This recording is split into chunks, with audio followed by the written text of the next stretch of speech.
জুলাই শহীদদের স্মরণে রাজধানীতে মৌন মিছিল কর্মসূচি পালন করছে বিএনপি। এই মুহূর্তে নয়াপল্টনে আছেন সহকর্মী রায়দুল ইসলাম শুভ, সরাসরি যাচ্ছে তার কাছে। জুলাই আগস্ট অভ্যুত্থানে যারা শহীদ হয়েছিলেন তাদের স্মরণ করে আজকে বিএনপির দক্ষিণের পক্ষ থেকে দোয়া মাহফিল এবং আমরা দেখেছি যে একটি মৌন মিছিলের আয়োজন করা হয়েছে।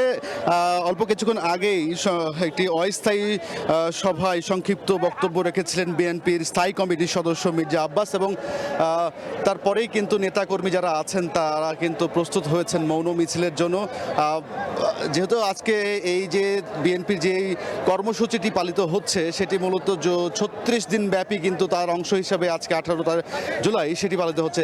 এর আগে সংক্ষিপ্ত বক্তব্যে মির্জা আব্বাস যেটি বলেছিলেন যে দলের পক্ষ থেকে যে কয়েকটি পক্ষ এই বিএনপিকে কিন্তু আসলে ষড়যন্ত্র করার চেষ্টা করছে, বিভিন্নভাবে তাদেরকে জনগণের কাছে তাদের যেই গণতান্ত্রিক অধিকার সে বা গণতন্ত্রকে ফিরিয়ে আনার জন্য যে লড়াইটি তারা করে যাচ্ছেন সেটিকে নস্যাৎ করার চেষ্টা করছে বলে আসলে অভিযোগ করছিলেন। তার পাশাপাশি আমরা যেমনটা দেখেছি যে যেমনটা তিনি বলছিলেন যে বর্তমান সরকার একটি আসলে পক্ষকে প্রাধান্য দেওয়ার চেষ্টা করছে, পক্ষপাতমূলক সমর্থন করার চেষ্টা করছে, অপরকে সুযোগ দিয়ে আসলে নিজেদেরকে বা অপর যে যারা পক্ষ আছে তাদেরকে আসলে দাবিয়ে না রেখে সকলকে সমানভাবে আসলে সুযোগ দিয়ে কাজ করার সুযোগ দেওয়ার আসলে তিনি আহ্বান জানিয়েছেন।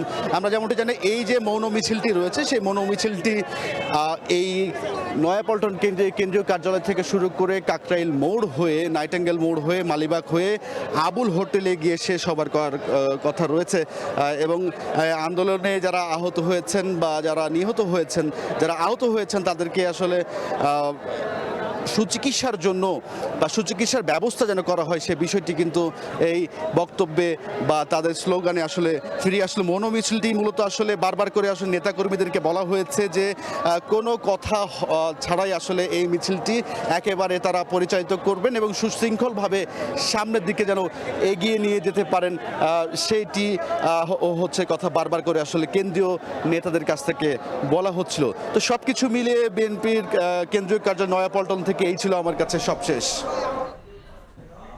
বিএনপির মৌন মিছিলের খবর জানছিলাম নয়াপল্টন থেকে।